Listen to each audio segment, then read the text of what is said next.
नमस्कार, मैं हूं श्वेता सिंह और आप देख रहे हैं आज तक। इस समय सचिन पायलट हमारे साथ जुड़ रहे हैं। सचिन पायलट जी, बहुत बहुत स्वागत है आपका। पार्टी में भी और राजस्थान की सरकार में भी वापस स्वागत हो गया है आपका। क्या अब सचिन पायलट दोबारा डिप्टी सीएम के पद पर आसीन होने वाले हैं?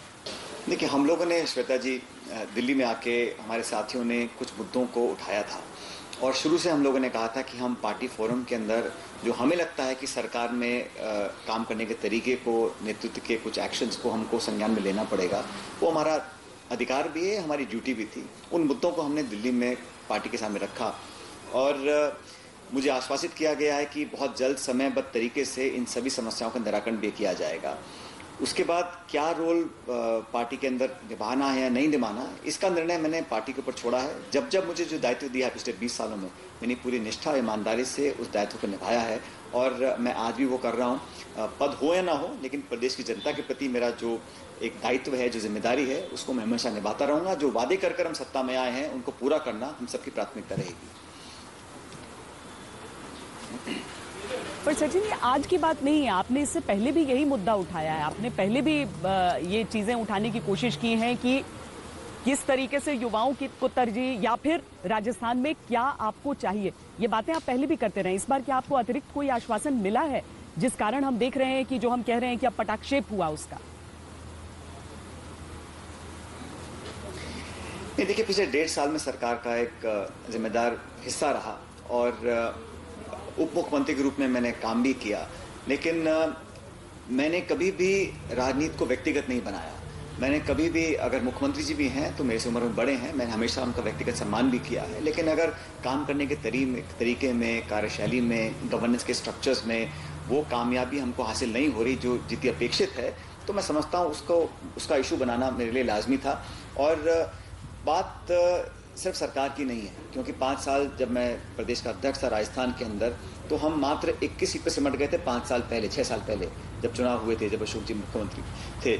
21 सीटों पर सिमटने के बाद जब मुझे राहुल गांधी जी ने अध्यक्ष बनाया, तो उन 5 सालों का जो संघर्ष रहा, सबको साथ लेकर हम लोग चले थे। हमने धरने दिए, प्रदर्शन किया, पदयात्राएं करी, भूख हड़ताल करी, जेलों में गए, लाठियां खाई और तब जाके जनमानस के अंदर हम उनके दिल में उतर पाए और तब हम सरकार बनाने में कामयाब हुए। अब सरकार जब बन गई तो जिन लोगों ने भूमिका निभाई थी, उन लोगों को हम दरकिनार कर देंगे। उन्होंने जो खून पसीना बहा है, उसका अगर हम उनको पुरस्कार या इनाम नहीं देंगे, उनकी भागीदारी सुनिश्चित नहीं करेंगे, तो मैं समझता हूँ वो मेरी जिम्मेदारी थी एज पार्टी प्रेसिडेंट, मैं उस मुद्दों को उठाऊं। इन सब इश्यूज को लेकर हमने बात रखी और कल जो हमारी मीटिंग हुई प्रियंका जी और राहुल गांधी जी के साथ, और सोनिया गांधी जी ने अब एक कमेटी बनाकर बहुत जल्द इन सारे इश्यूज को टेकअप करने का जो काम किया है, उससे लोग संतुष्ट भी हैं। और मुझे लगता है कि इसको करने से दोनों, सरकार को भी और संगठन को, दोनों को लाभ मिलेगा।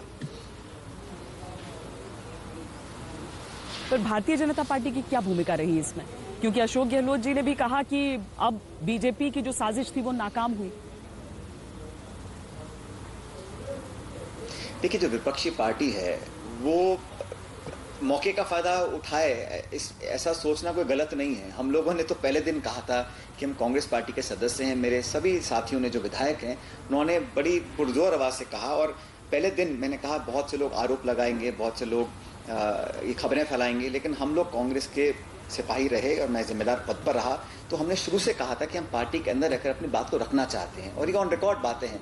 लेकिन इस बीच विपक्षी पार्टी ने बहुत सारे ऐसे काम किए होंगे जिससे ये कोशिश की जाए कि इस फूट का फायदा कैसे लें, लेकिन अंत में अगर सरकार पर संकट आया था और आ रहा था, तो इसलिए हमें लगा कि अब हम लोगों को वार्ता कर और पार्टी को भी लगा, क्योंकि ये राष्ट्रीय पार्टी है, एक प्रदेश के 1 या 2 लोग पूरी पार्टी को अगर दिक्कत में लाने की तरफ बढ़ रहे हैं, तो केंद्र नेतृत्व ने भी समझा, मुझे लगा कि बात कर निपटाना चाहिए। और देखिए, ये इशू पैदा कहाँ से हुआ? मैं प्रदेश का उप मुख्यमंत्री था, मैं प्रदेश का अध्यक्ष था और हम पर अगर देशद्रोह की धारा के तहत एक नोटिस भेजा जाएगा तो अपमान तो होता है इंसान का। तो उस मुद्दे को हम लोगों ने उठाया और ये आज की बात नहीं है, 1.5 साल से लगातार, क्योंकि मुख्यमंत्री जी खुद कह चुके हैं कि 1.5 साल से बात नहीं हुई और मेरा व्यक्तिगत उनसे कोई दुर्भावना नहीं है। और राजनीति में ग्लानि, द्वेष या दुर्भावना रखनी भी नहीं चाहिए, लेकिन जब इस प्रकार का वातावरण बन गया तो उसका समाधान कैसे होगा? और जो लोग जिम्मेदार थे, आपकी दुर्भावना नहीं होगी सचिन जी, लेकिन एक सेतु बनने का काम करना था। एक मुख्यमंत्री आपको निकम्मा कहता है तो ये बात आहत तो करती होगी आपको। क्यों नहीं करेगी भाई, मैं भी इंसान हूँ। आहत थे हम लोग, मैं भी आहत था, लेकिन मुझे लगा कि राजनीति में उदाहरण कैसे स्थापित होगा। अगर कोई कुछ बोले और मैं उससे दुगना बोलूं, तो जो आज देश हम लोगों को देख रहा है, जो नौजवान देख रहे हैं, वो क्या एग्जाम्पल हम लोगों से लेंगे। इसलिए मुझे लगा कि पॉलिटिकल नैरेटिव में एक संवाद में जो शालीनता, विनम्रता होनी चाहिए, चाहे कोई भी परिस्थिति हो, कितना कोई कटु दुश्मन हो, अगर वो कहीं कुछ ऐसी बात बोल दे जो अनपार्लियामेंट्री है, जो डिग्निफाइड नहीं है, जो आमतौर पर लोग शब्द इस्तेमाल नहीं करते, तो फिर भी हमें संयम नहीं खोना चाहिए और नेगेटिव रिस्पॉन्ड नहीं करना चाहिए। इसलिए मैंने बहुत घूट पीकर उस बात को स्वीकार किया। ठीक है, किसी ने बोला होगा, बहुत से लोग बोलते भी हैं, उम्मीद नहीं थी मुझे, लेकिन फिर भी मुझे लगा कि मुझे रिस्पॉन्ड नहीं करना चाहिए, क्योंकि राजनीति में और पब्लिक लाइफ में अगर हम लोग हैं तो हमारे आचरण को, हमारे शब्दों को दुनिया बहुत बारीकी से देखती है। इसलिए मुझे लगा मुझे रिस्पॉन्ड नहीं करना चाहिए। दुख तो क्यों नहीं होगा, दुख तो हुआ। मैं जब 5 साल अध्यक्ष था, जब हम लाठी गोली खा रहे थे, तब सारे गुण मेरे में थे, और सरकार बनने के बाद वो सब गुण गायब हो गए, और इसी वजह से लोग आपको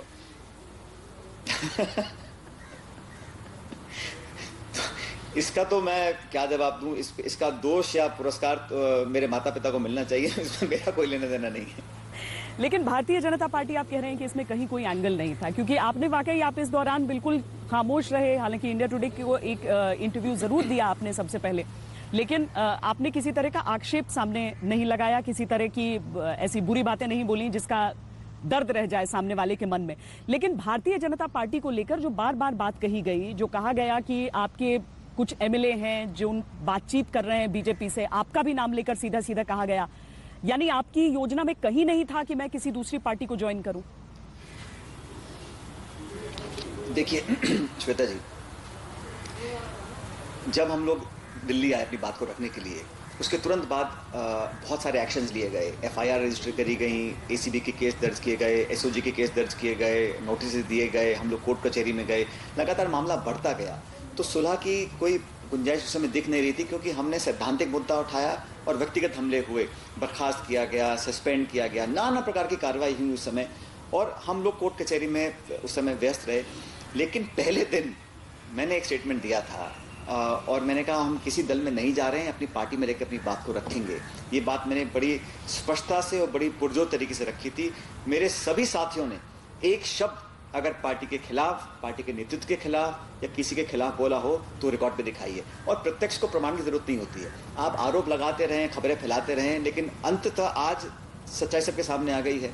अब विपक्ष की पार्टी इसका फायदा उठाकर क्या गेम खेलती है, नहीं खेलती है, उसका जवाब वो लोग देंगे। यहाँ तक हमारी बात है, हम लोगों ने पहले दिन और आखिरी दिन सभी साथी, और ये साथी श्वेता जी कोई ऐसे नहीं है जो आज के हैं, इन्होंने ये जेल में गए इंदिरा गांधी जी के साथ, 7 बार 6 बार के विधायक हैं, पूर्व मंत्री हैं, पूर्व स्पीकर हैं, कैबिनेट मिनिस्टर रह चुके हैं, तो बहुत अनुभवी लोग हैं जिन्होंने कांग्रेस की नींव रखी है राजस्थान के अंदर। वो लोग कैसे दगाबाजी की बात कर सकते हैं? उन्होंने तो पार्टी के साथ ये न्याय कैसे मिले वर्कर को, नेताओं को, उस बात को रखा था। बाकी आरोप लगाना और मीडिया में खबरें फैलाना तो बहुत आसान काम है, लेकिन असलियत क्या है, तथ्य क्या है और हकीकत क्या है, ये जनता देख चुकी है। पर ज्यादा आसान रास्ता हो जाता है ऐसे में कि आप अपनी नई पार्टी बना लें। लोगों ने कहा कि ऐसा भी हो रहा है, सचिन पायलट सोच रहे हैं कि अगर कांग्रेस में मेरी नहीं सुनी गई और बीजेपी मुझे जाना नहीं है तो मैं अपनी एक नई पार्टी बना लेता हूं राजस्थान में। देखिए, पॉलिटिक्स में विकल्प बहुत से लोग बताते हैं, लेकिन मुझे मालूम है कि सोच क्या है, विचारधारा क्या है, कमिटमेंट कहाँ पर है। और ठीक है, उतार चढ़ाव आते हैं, राजनीति में ऐसी बात नहीं है। और मैंने अपने 20 साल के अनुभव में ये सीखा है कि पद आएंगे जाएंगे, कुछ लोग अच्छा कहेंगे, बुरा कहेंगे, लेकिन अल्टीमेटली पब्लिक सर्विस के लिए, जनता की आकांक्षाओं पर खरा उतरने के लिए सबसे महत्वपूर्ण मेरे पास प्लेटफॉर्म क्या है। और मेरा विश्वास, और हमने जो विश्वास कायम किया है जनता के बीच संवाद कर पिछले कई सालों में, वो टूटे कैसे ना, इस पर हम लोगों को पूरा ध्यान फोकस किया है। बाकी बहुत सारे विकल्प लोग बताते हैं, आज बता रहे हैं, कल भी बताएंगे, लेकिन मैं जहाँ था मजबूती से खड़ा हूँ। और मुझे पार्टी ने बहुत कुछ दिया है, ऐसी बात नहीं है। मैं बहुत एहसानमंद हूँ कि मुझे पार्टी ने बहुत सारे पद दिए हैं, लेकिन पद देने का मतलब नहीं है कि मैं अपनी आत्मा की आवाज़ ना सुनूं। अगर मुझे कहीं कुछ मन में बात है तो मुझे बोलनी नहीं है, ऐसा नहीं है, तो मैं बंद नहीं जाता हूँ। और ये पद रहना रहे, मैंने कोई डिमांड ना पद की करी है ना पोस्ट की करी है, लेकिन मैं सच्चाई बोलता रहूँगा। मुझे अगर कुछ गलत लगेगा तो मुझे बोलना चाहिए, और ये एक लोकतांत्रिक व्यवस्था में बहुत जरूरी है हर पार्टी के लिए कि कोई एक लाइन पकड़ ले तो सब उसके पीछे भेड़ बकरी की तरह चलें, ऐसा नहीं होना चाहिए। अपनी बात रखनी चाहिए। और किस लिए रख रहे हैं? व्यक्तिगत लाभ तो नहीं है, हम तो पदों पे थे, पद छोड़ दिए ना। डिमांड की क्या है? क्योंकि आपके बारे में इस तरह के भी आरोप लगाए गए कि सचिन पायलट मैन इन अ हरी, यानी एक व्यक्ति जो बहुत ज्यादा जल्दबाजी में है। कहा गया कि देखिए कितनी युवा उम्र में इनको पहले केंद्र में मंत्रालय दिया गया, उसके बाद राजस्थान आए तो वहां पर डिप्टी सीएम का पद दिया गया, लेकिन संतुष्टि नहीं है। क्या ये सचिन पायलट की लड़ाई एक पद के लिए थी या फिर किसी ऐसी चीज के लिए जो आज सामने समझ नहीं आ रहा कि कांग्रेस पार्टी ने मानी कौन सी बात है जिस वजह से सब मान गए? ये बहुत संकीर्ण व्यू पॉइंट है जो आप बता रही हैं, क्योंकि आप पद किसी को दें और मान सम्मान आपका ना रखा जाए, आप काम करने में बिल्कुल कामयाब ना हो सकें और आप असहाय महसूस करें, एक घर और गाड़ी लेने के लिए कोई पद ले ले, तो उस प्रकार का मैं इंसान हूं नहीं। और जब मैं केंद्र में था तो मुझे पूरी छुट्टी काम करने की, जितना मुझे काम दिया मैं उससे ज़्यादा काम करता था। और अभी भी जो मंत्रालय हमारे पास थे उसमें मैंने कोई कमी रखी नहीं, लेकिन पॉलिटिकली जो स्पेस, जो रिगार्ड, जो सम्मान जो होना चाहिए हर कार्यकर्ता का, वो पूरी तरह मिल नहीं रहा था। इस मैं अकेली मेरी बात नहीं है, अनेकों साथी हैं, कुछ विधायक हैं, कुछ विधायक नहीं हैं। लेकिन ठीक है, लोग बोलते हैं, मैंने भी 20 साल राजनीति करी है, मैंने कई पदों पर काम किया है, संघर्ष भी किया है, विपक्ष में रहा हूँ, जीता भी हूँ, हारा भी हूँ, लेकिन पब्लिक के अंदर मैंने हमेशा उनका मन और विश्वास जीतने का कोशिश करी है। कामयाब मैं हूँ मुझे पता नहीं, लेकिन अपनी बात बेबाकी से मैं बोलता रहा हूँ और बोलता रहूँगा, इसमें कोई कमी नहीं आने वाली है, पद हो या ना हो। और मैंने आज भी कोई डिमांड नहीं रखी। आपने सवाल पूछा, हमने डिमांड क्या रखी है? हमने डिमांड ये रखी है कि जिन लोगों के कंधों पर खड़े होकर हम सत्ता में पहुंचे हैं, जिनका खून पसीना सड़कों पर बहाकर हम सत्ता में आए हैं, उनका मान सम्मान हो, उनके काम हो। पब्लिक 7 करोड़ लोग उम्मीद करते हैं कि हमारे गरीबों के, किसानों के, नौजवानों के काम पूरे हों, वो कैसे उसको और गति दी जाए, ये मांग हम लोगों ने रखी है। और काम करने के तरीके में अगर बदलाव करना है तो करना चाहिए। ये कोई भगवत गीता में नहीं लिखा है कि इसी प्रकार काम करना है। जो पब्लिक डिमांड करती है, वर्कर डिमांड करता है, उसमें आपको चेंज करना पड़ता है, समय के साथ बदलना पड़ेगा। वही घिसी पीटी अगर हम कार्य प्रणाली जो 1980 के दशक की है, आज दुनिया बदल गई है, आज एक्सपेक्टेशन बदल गई हैं, संसाधन बदल गए हैं, उसके अनुरूप हमें काम करना पड़ेगा। ये तमाम इश्यूज मैंने रखे हैं पार्टी के सामने, मुझे लगता है इसका अच्छा परिणाम मिलेगा।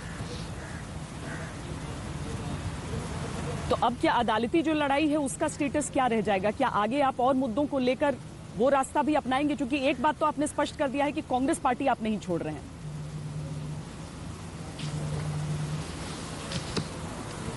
कौन छुड़वाना चाह रहा था और कौन छोड़ रहा था? अपनी बात रख रहे थे और आज भी रख रहे हैं। जहां तक आपने कहा भविष्य में क्या होगा मैं नहीं जानता हूं, लेकिन आज जो वस्तुस्थिति ये है कि हमारी बात को सुना है और एक बहुत लिमिटेड टाइम के अंदर उन इश्यूज को हम रिजॉल्व करेंगे। बाकी सरकार और पार्टी को मजबूती देने का काम आज से नहीं कर रहा हूं, मैं 2 दशक से कर रहा हूं और करता रहूंगा। भविष्य में क्या होगा मैं नहीं कह सकता हूं, क्योंकि आज से 6 साल पहले किसको पता था कि मैं आज इस पद पर रहूंगा या नहीं रहूंगा। तो हम लोग काम करेंगे, लोगों को साथ रखेंगे, और मैं हमेशा एक जोड़ने वाला व्यक्ति अपने आप को बनाना चाहता हूं। जब मैं 5 साल विपक्ष में था तो अलग अलग गुट थे, अलग अलग लोग थे, सबको हम जोड़ कर लाए, हाथ पैर जोड़े, किसी को मनाया, किसी को मुस्कुराया, तब लोगों को जोड़ा। और जोड़ने का काम करना चाहिए, क्योंकि तोड़ना और फूट पैदा कर देना और फिर अलग अलग रास्ता बना लेना, मैं समझता हूँ वो लॉन्ग टर्म सोल्यूशन नहीं है। तो मिलकर काम करना चाहिए, लेकिन अपनी बात रखने से कोई हिचकिचाए ना, ऐसा वातावरण भी निर्मित करना बहुत जरूरी है। क्या वाकई कांग्रेस में युवा वर्सेस बुजुर्ग पीढ़ी है, पुरानी पीढ़ी वर्सेस नई पीढ़ी है? अब पता नहीं, धीरे धीरे मैं तो अधेड़ उम्र का हो गया हूँ, अब युवा भी नहीं बोलता अपने आप को और बुजुर्ग भी नहीं बोलता, लेकिन ये एक क्रिएट किया गया है कि एक्स वर्सेस वाई है, क्योंकि पार्टी में सब तरह के लोग हैं, हर आयु के लोग हैं, और किस दल में नहीं होते हैं। और बहुत से लोग कम उम्र में बहुत कुछ कर पाते हैं, बहुत से लोग बहुत आयु में कुछ नहीं कर पाते हैं। तो ये जो विवाद बेवजह पैदा किया गया है कि आयु और उम्र को लेकर लोगों में टकराव होता है, ऐसा नहीं है। मुझे लगता है कि रिजल्ट ओरिएंटेड काम करना चाहिए, जिस ताले में जो चाबी फिट हो जाए वो यूज करनी चाहिए। जिस तरीके राजस्थान में बहुत कुछ बदल गया जब से आपकी ये लड़ाई शुरू हुई। जो पद आपके पास थे वो पद अब आपके पास है नहीं। कहते हैं रिश्तों में अगर एक बार गांठ पड़ जाती है तो चाहे कितना भी आगे आप उस रिश्ते को खींच दीजिए, वो गांठ अपनी जगह रहेगी। आप वापस राजस्थान जाकर काम कर पाएंगे अगर दोबारा आपको वही जिम्मेदारियां दी जाएं? मैंने कोई जिम्मेदारी मांगी नहीं है, पार्टी पर निर्भर करता है। और आपने कहा लड़ाई किस बात की है भाई? विरोध हो सकता है, मतभेद हो सकता है, लड़ाई और संघर्ष मैं बहुत समझता हूँ अलग अलग 2 शब्द हैं। और मुद्दों पर अगर अपनी राय प्रकट करना, इसको कोई लड़ाई नहीं कह सकता है, और लड़ाई करना मेरी फितरत में भी नहीं है। मैं अपने बड़े बड़े विरोधियों के साथ भी संवाद करता हूँ, बात सुनता हूँ, अगर मेरे में गलती है मैं उसको स्वीकार भी करता हूँ। तो ये लड़ाई शब्द का राजनीति में कोई उपयोग नहीं है। चुनाव भी लोग लड़ते हैं, लेकिन वो लड़ाई नहीं होती है, एक आपस में कंपटीशन होता है। इसलिए राजस्थान के लोगों की बहुत उम्मीदें पार्टी से हैं, और हमने वादे किए हैं। जब मैं चुनाव में गया था 1.5 साल पहले एज पार्टी प्रेसिडेंट, मैंने बहुत वादे किए हैं पार्टी से, जनता से। उन वादों को पूरा करना पड़ेगा, पद हो या ना हो, लेकिन मुद्दे, वादे, जनता की अपेक्षा, ये मेरा सर्वोप्रिय, मेरा ये एक ऑब्जेक्टिव रहेगा, मेरा प्राइम ऑब्जेक्टिव रहेगा।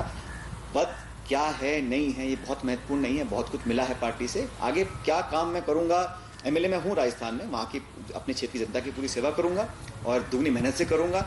बाकी जो पार्टी निर्णय करे वो सराहनीय करे। मतलब राजस्थान से आपको कोई गुरेज नहीं है, आप जाकर वहां पर वही काम कर सकते हैं। वो जो मतभेद रहा या फिर जो दरारें रही हैं रिश्तों में, उससे कोई फर्क नहीं पड़ेगा। आप नॉर्मल अपनी जिंदगी और अपनी सारी जिम्मेदारियां वहां पर निभा सकते हैं जाकर। आप कह रही गुरेज नहीं है, उस जमीन ने मुझे पैदा किया है, उसकी मिट्टी ने मुझे मान सम्मान दिया है, वहाँ के लोगों ने मुझे आज मैं जो हूँ बनाया है, उनसे कैसे गुरेज हो सकता है। ठीक है, कोई वर्किंग में दिक्कत आ सकती है, इंडिविजुअल्स में ऊपर नीचे हो सकता है, लेकिन पार्टी और पब्लिक तो सबकी है ना, उनके साथ रहना पड़ेगा, वहाँ काम करना पड़ेगा। और मैं कोई बहुत ईगो रखने वाला इंसान भी नहीं हूँ, और ना मैं समझता हूँ किसी को रखनी भी चाहिए। जो काम पार्टी बताती है उसको करें। अल्टीमेटली नेता हो, पार्टी हो, सरकार हो, हमारी जवाबदेही मतदाताओं के प्रति है। जनता खुश तो सब ठीक है, और पब्लिक को खुश करने के लिए जो हम लोगों ने कमिटमेंट्स किए हैं उसको पूरा करना पड़ेगा। और मैं दुगनी चौगनी ताकत से काम करने के लिए तैयार हूँ, करता रहा हूँ। भविष्य में क्या होगा, नहीं होगा, मिलेगा, छिनेगा, इसका तय पार्टी को करना है, मुझे नहीं करना। एक और चीज पे स्पष्टीकरण चाहूंगी सचिन जी, वो ये कि शुरुआत में ऐसा बताया जा रहा था कि शायद खुलकर बातचीत नहीं हो पा रही है। जब रणदीप सुरजेवाला भी प्रेस कॉन्फ्रेंसेस कर रहे थे, वो कह रहे थे कि संपर्क नहीं हो पा रहा है, कहा जा रहा है आने के लिए, आप आ नहीं रहे हैं, आप अपनी जिद पर अड़े हुए हैं। तो क्या आपको आपकी तरफ से उस संवाद का स्विच ऑफ किया गया था, या फिर ये सिर्फ समझ का फेर था?